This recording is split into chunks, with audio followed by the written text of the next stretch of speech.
Chegou o dia, Carleto estreia hoje e os meus panos estão prontos. Se precisar, eu vou passar. O que você espera dessa estreia? Assunto do vídeo de hoje, numa data FIFA, tinha tudo pra ser xoxa, sem graça, morna, mas estreia do homem, é hoje. Que tipo de revolução você espera que ele possa fazer, de mudança que ele possa fazer num primeiro momento, com tão pouco tempo? Vamos tentar entrar nesse assunto, mas olha, dá um like no vídeo aí primeiro, se inscreve, ativa o sininho, bom almoço, rumo a 360 mil inscritos por aqui. Deixa eu te dar um recado rápido. Vem aí uma novidade que nos próximos dias eu vou anunciar no canal, que está sendo preparada por nós aqui do canal e pela BeWay. Então presta atenção, fique esperto porque tem prêmio de camisa oficial, tem fluência e futebol chegando, certo?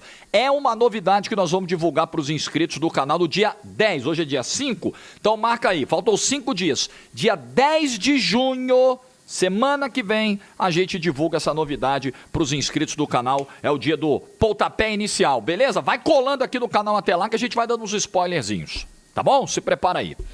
Muito bem, Brasil e Equador hoje, 8 da noite, horário de Brasília, a bola vai rolar para a estreia do Carlo Ancelotti. Por que eu fiz a brincadeira do pano? Por que eu tô com um pano pronto para passar? Porque eu acho que é um contexto de data FIFA muito específico e muito problemático. Não pela classificação da seleção, porque se você for olhar a tabela da eliminatória, o Brasil não vai ficar fora da Copa do Mundo. O Brasil está em quarto, se classificam 6, mais o 7º que vai para a repescagem. Então, beleza, o Brasil está dentro. Se você for olhar os adversários, a data FIFA de março foi muito mais complicada do que essa. Pegamos Colômbia e Argentina. Colômbia, um parto para ganhar num chute desviado do Vinícius Júnior nos acréscimos. A Argentina, o pau que nós levamos lá no Monumental de Núñez de perder o rumo de casa. Essa não. Essa nós vamos pegar o Equador. Beleza, o Equador é vice-líder da eliminatória, Jorge. Você não vai dizer que é molezinha pegar o Equador lá em Guayaquil. Tudo bem, mas não é uma seleção top do continente. E vai pegar o Paraguai. Pô, Jorge, nós perdemos para o Paraguai na primeira perna, lá com o Dorival, lá em Assunção, verdade. Mas o Paraguai é quinto colocado, está longe de ter uma seleção brilhante. Aliás, essa eliminatória ela não é marcada por seleções brilhantes, né? Do ponto de vista técnico, estamos bem longe disso nessa eliminatória. Mas ela é muito complexa pela correria que foi a chegada do Ancelotti, pelo pouquíssimo tempo, não é só de trabalho, pouquíssimo tempo que ele está no território brasileiro. Porque vamos lá, dia 24 de maio, hoje é dia 5, é o dia da estreia, ok?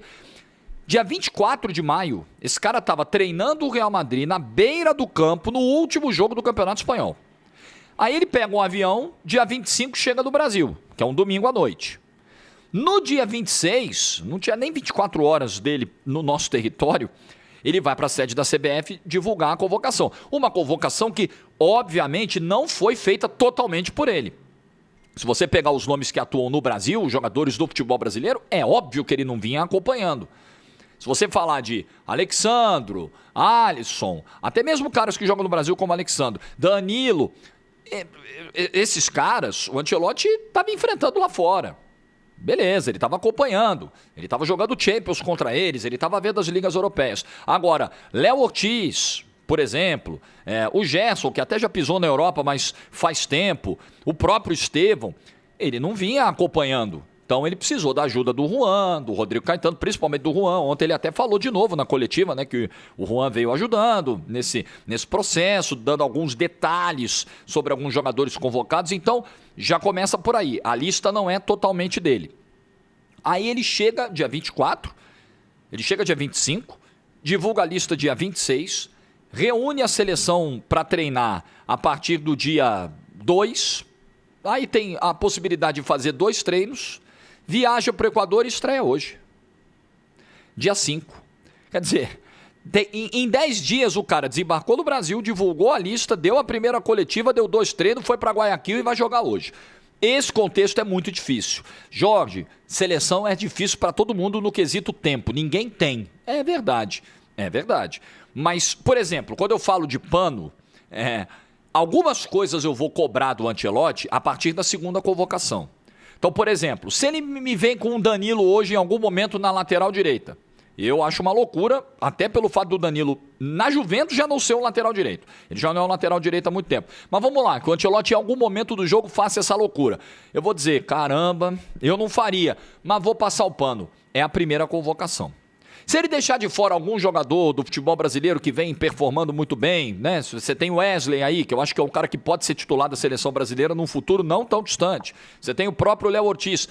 Eu vou passar um pano no primeiro momento, porque ele não estava acompanhando esses caras. Ele não estava acompanhando a Liga Brasileira, certo? Então, é nesse aspecto. Não é que o Ancelotti ele não deva ser cobrado. Eu acho que ele será cobrado como qualquer um. Porque, vamos lá, num cenário que é praticamente impossível, o Brasil volta dessa data FIFA tomando 2 porradas. Pô, não vai, eu não consigo ver a possibilidade disso acontecer. Mas como isso é futebol, vai lá, o Brasil perde pro Equador e empata com o Paraguai em São Paulo, semana que vem. Putz, você imagina a dor de cabeça. Pô, aí, foi pra isso que vocês trouxeram o cara? Foi pra isso que o cara veio lá do Real Madrid pra chegar aqui e fazer isso? Pra fazer isso, pra perder pro Equador, é melhor manter o Dorival. Você sabe como é. A cornetagem, a pressão. Mas eu acho que é um cenário assim, pouquíssimo provável. Se você pega a tabela do Brasil nas eliminatórias até o final, na data FIFA de setembro, Chile em casa, uma das piores seleções da eliminatória, a pior nesse momento, a lanterna nesse momento da eliminatória, e a Bolívia lá em cima, num jogo em que talvez o Brasil nem precise mandar time titular. O Brasil já esteja matematicamente classificado para a Copa, o jogo é em El Alto, são 4.000 metros, mais alto que La Paz. A Bolívia talvez jogando a vida pela classificação, de repente nem vai valer a pena você... segura os caras aqui, manda o time B e vambora. Então, esses 4 primeiros jogos do Ancelotti, em tese, não serão de enorme exigência. Acho que o de hoje é o mais difícil. Além de ser o da estreia, é o adversário mais qualificado desses 4 que o Brasil vai enfrentar nessa reta final de eliminatórias, nesses últimos 4 jogos de eliminatórias. Para azar do Ancelotti, era melhor, sei lá, pegar um Chile da vida, por mais que o Brasil tenha sofrido com o Dorival para ganhar do Chile. E outra coisa que eu acho que vai acontecer...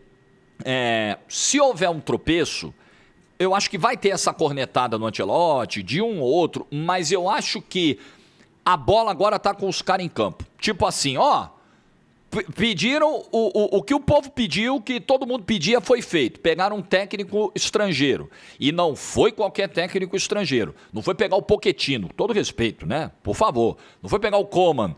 Foi pegar o cara do Real Madrid. Irmão, se nem o cara do Real Madrid resolve, é porque a safra não presta. Vocês acham que não vai para essa linha de raciocínio? Claro que vai. Pô, se nem o Ancelotti deu jeito, a culpa não era de treinador. A culpa é desses jogadores que não servem para a seleção, que são fracos demais, que a safra é muito ruim, ou que não estão nem aí para a seleção. Eu não consigo vislumbrar isso. Olha... Pra ser muito justo, eu não sou trouxa, não. Às vezes tem até cara e tal. Às vezes até sou passado de trouxa. Mas não é necessariamente a realidade. Mas vamos lá. Eu sei que em alguns momentos nós tivemos gerações que não pareciam se importar muito com a seleção brasileira. Tá? Eu sei que isso aconteceu. Agora, eu não vejo esse problema na geração atual. Não vejo. Eu acho que existe muitas vezes falta de confiança. Existia falta de trabalho. O trabalho do Dorival foi péssimo. Quer dizer, péssimo. Vamos lá. Foi um trabalho decepcionante. Foi um trabalho ruim. Ruim, abaixo das expectativas. Dorival não conseguiu estar, né, na dimensão do que o trabalho de um técnico de seleção brasileira exige. Acho que a coisa ficou grande demais para o caminhãozinho do Dorival. Diniz foi uma viagem, um devaneio conciliando trabalho com um clube que foi finalista e campeão de Libertadores no mesmo semestre. Uma doideira. E Ramon Menezes eu não preciso nem falar. Então o ciclo é péssimo. E ele prejudica também todo mundo. Claro, se você está num contexto em que as coisas estão funcionando, teu desempenho é potencializado. Se você está num contexto zoneado, a zona vai te puxar para baixo. Não tem jeito. E no futebol é muito assim, né? Porque é um esporte coletivo. Depende de múltiplos fatores para que os resultados ocorram. E também acho que há um problema, eu não acho que seja comportamento, eu acho que é contexto, né, o ciclo acidentado e confiança. Então, por exemplo, eu acho que o Ancelotti foi de uma sensibilidade de detectar, uma sensibilidade ímpar, de detectar a questão do Vinícius Júnior, e ele já abordou isso na primeira coletiva, na apresentação dele. Olha, O Vinícius às vezes se cobra muito dentro da seleção brasileira, nós vamos trabalhar isso. Um cara que conviveu com o Vinícius no dia a dia e detectou algo que a gente já vinha percebendo. Alguém vai dizer que o Vinícius não está afim de jogar na seleção brasileira? Eu não consigo perceber isso, sinceramente.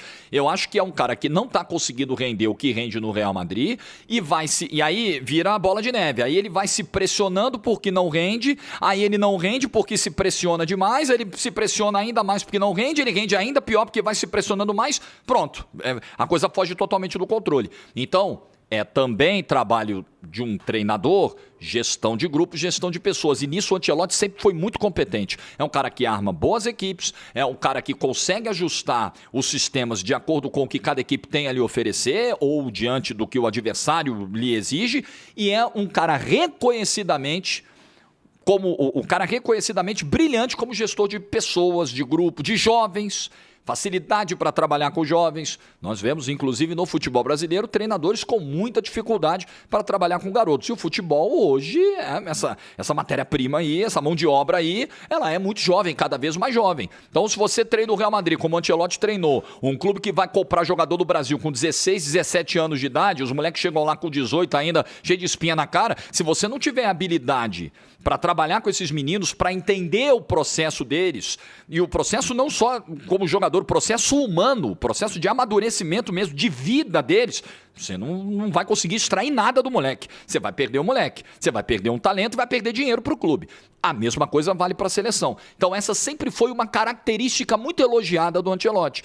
E é algo que ele vai precisar fazer também. Tirar um pouco, por mais que eu entenda que agora o peso vai estar muito em cima dos jogadores, tipo assim, ó, nós trouxemos o cara, hein, o bam.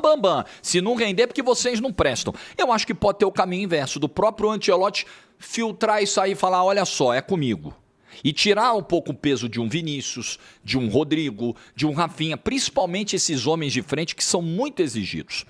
Aliás, ontem o Ancelotti falou que acredita que do meio para frente o Brasil já vai dar uma resposta rápida pela qualidade dos jogadores que tem, fez muitos elogios ao Estevão e tal, e eu acredito nisso. E ele falou também de aspectos defensivos que precisa que a equipe seja competitiva defensivamente. E esse é um ponto que o Ancelotti vai ter que corrigir rápido, não para esses 4 jogos que faltam nas eliminatórias. A urgência nem é para agora, junho e setembro, é para a Copa, que é o desempenho defensivo. O Brasil tem 16 gols sofridos em 14 jogos nas eliminatórias. O Brasil tem mais de um gol sofrido de média por jogo nas eliminatórias. É um índice muito alto. Se você pegar todas as equipes do G6, todas as seleções que estão na zona de classificação direta para a Copa do Mundo, o Brasil tem a pior defesa. Só para você ter uma ideia, o Equador, o nosso adversário de hoje, sabe quantos gols o Equador, não à toa o Equador é vice-lanterna, é vice-líder. Sabe quantos gols o Equador levou na eliminatória inteira? O Equador só levou 5 gols. Nós vamos enfrentar hoje a melhor defesa da eliminatória. O Equador só tomou 5 gols. Nós tomamos 16. Nós tomamos 3 vezes mais gols do que o Equador na eliminatória toda. Isso é assustador. E isso é fruto de um trabalho ruim do Dorival Júnior nesse quesito. Ruim. Para piorar, nós estamos com vários desfalques na zaga agora. O principal zagueiro desse ciclo na seleção brasileira, para mim, foi o Gabriel Magalhães. Em atuações na seleção, tá fora. Nesse momento, Militão tá fora, o Bremer tá fora, o Alexandro do Lille, que deve começar jogando, né? Pode ser que dê certo, fez uma temporada muito boa lá, inclusive até o próprio Ancelotti estava de olho nele lá pro Real Madrid, mas não é um zagueiro que nesse momento a gente vislumbre como titular para a Copa. Na data FIFA agora de março, jogou o Murilo do Nottingham e a galera, pô, Murilo, vocês pediram tanto para isso, porque é um contexto complicado, é como eu disse, o contexto afunda todo mundo. Se o contexto é legal, você sobe o nível. Se o contexto é zoneado, vai ser difícil fazer milagre. Escalação prévia para hoje: Alisson, Wanderson, Marquinhos, Alexandro do Lille, que parece que vai ficar como Alex, para facilitar a vida dos narradores. Inclusive eu que vou narrar no YouTube da TNT Esportes. E Alexandro na lateral esquerda, Casimiro, Bruno Guimarães e Gerson, o trio de meio campo, Estevão pela direita, Vinícius Júnior pela esquerda e Richarlison por dentro. Fico muito feliz de ver o Estevão como titular e acho que Eu não estou comparando os jogadores, tá? Mas os momentos de carreira, de idade de cada um, eu acho que a gente pode levemente comparar. Estevão com o Endrick. Eu acho que o Dorival trabalhou muito mal a minutagem do Endrick, né, os espaços para o Endrick dentro da seleção. Eu não sei se ocorreu alguma coisa pessoal entre eles, mas se tiver ocorrido, é algo que não pode afetar o trabalho, é algo que tem que ser, né, superado, porque isso é ruim para ambos, né, para as duas pontas e para a seleção brasileira. Mas você vê o Ancelotti num primeiro momento já dando uma titularidade ao Estevão, eu sei, ele tá sem o Rafinha, o Rodrigo não foi convocado nessa data FIFA, eu sei que o contexto também ajuda, talvez com a seleção completa o Estevão nesse primeiro momento não fosse titular, mas é importante um recado de confiança, que eu acho que nunca foi dado pelo Dorival ao Endrick, mesmo o Endrick salvando o Dorival em várias datas FIFA, na primeira data FIFA, naqueles amistosos contra Espanha e Inglaterra, amistoso contra o México nas vésperas da Copa América e por aí vai. Mas o Dorival nunca passou a sensação pro Endrick de, eu confio em você, você faz parte dos meus planos, tamo junto, vamos pra cima. Nunca apareceu. O recado que o Ancelotti dá agora ao colocar o Estevão é justamente o contrário daquele recado do Dorival pro Endrick. Acho que não dá pra, olhando o que nós temos, não dá para abrir mão do ciclo. Eu não estou dizendo titular, eu não estou dizendo que ele vai ser o nosso 9, que ele vai ser o nosso segundo atacante, que você vai montar uma seleção em torno do Endrick, eu não estou dizendo isso. Mas não dá para abrir mão nesse ciclo de um cara como o Endrick, que já fez o que fez no futebol brasileiro, que joga no Real Madrid. Ele é reserva, irmão, ele é reserva do Mbappé. Absolutamente natural para um garoto de 18 anos. Como não dá para abrir mão de um talentosíssimo Estevão, como o Ancelotti está indicando que não abrirá. E o desenvolvimento do Estevão tende a ser ainda mais impressionante a partir do momento que ele pisar no Chelsea, jogar uma Premier League, jogar uma Champions, e provavelmente o potencial dele vai explodir. Tomara.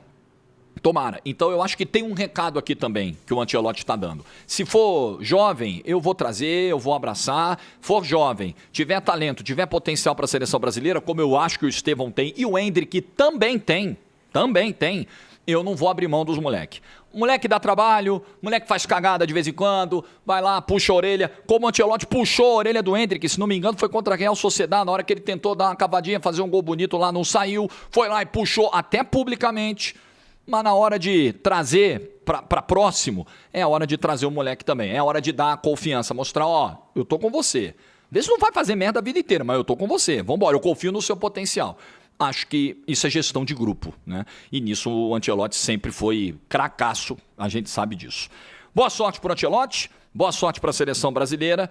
Que seja aí uma boa passagem, que a gente comece a ver alguns sinais e que os jogadores entendam o tamanho da responsa a partir de agora, porque agora é o Ancelotti e eu acredito que ele tem todas as condições, toda a experiência, o currículo vitorioso para fazer um trabalho e a autoridade, não acho que seja um problema hoje da seleção brasileira também. Não, porque falta pulso. Porque nós, nos últimos tempos, nós perdemos Copa com o Tite, que era paizão, perdemos Copa com o Dunga, que era pulso firme, linha dura. Eu acho que a questão não é essa. Acho que a questão é trabalho. Mas você olhar para a beira do campo e ver um cara 5 vezes campeão de Champions, com o currículo que o Ancelotti tem, é um peso importante, cara. É um negócio que acho que até automaticamente aumenta um pouco a confiança de quem está em campo. Da torcida, com certeza, já aumentou e vai estar todo mundo mobilizado para acompanhar essa estreia hoje. Eu vou narrar esse jogo hoje lá no YouTube da TNT Sports. Às 7 a gente vai abrir a live. Às 8 a bola vai rolar, você já vai poder acompanhar com a gente, né? A imagem da TV, mas o som fica com a gente, com a narração de Brasil e Equador, Equador e Brasil. Logo mais te encontro no YouTube da TNT Sports. Faz o seguinte, vem pros comentários aqui e dá o seu placar pro jogo de hoje, o seu palpite. Nós vamos ganhar, nós vamos empatar ou nós vamos perder hoje na estreia do Ancelotti? Quero ver um pouquinho do otimismo da galera, deixa aí nos comentários. Like do vídeo se você ficou até o final, juízo e tchau!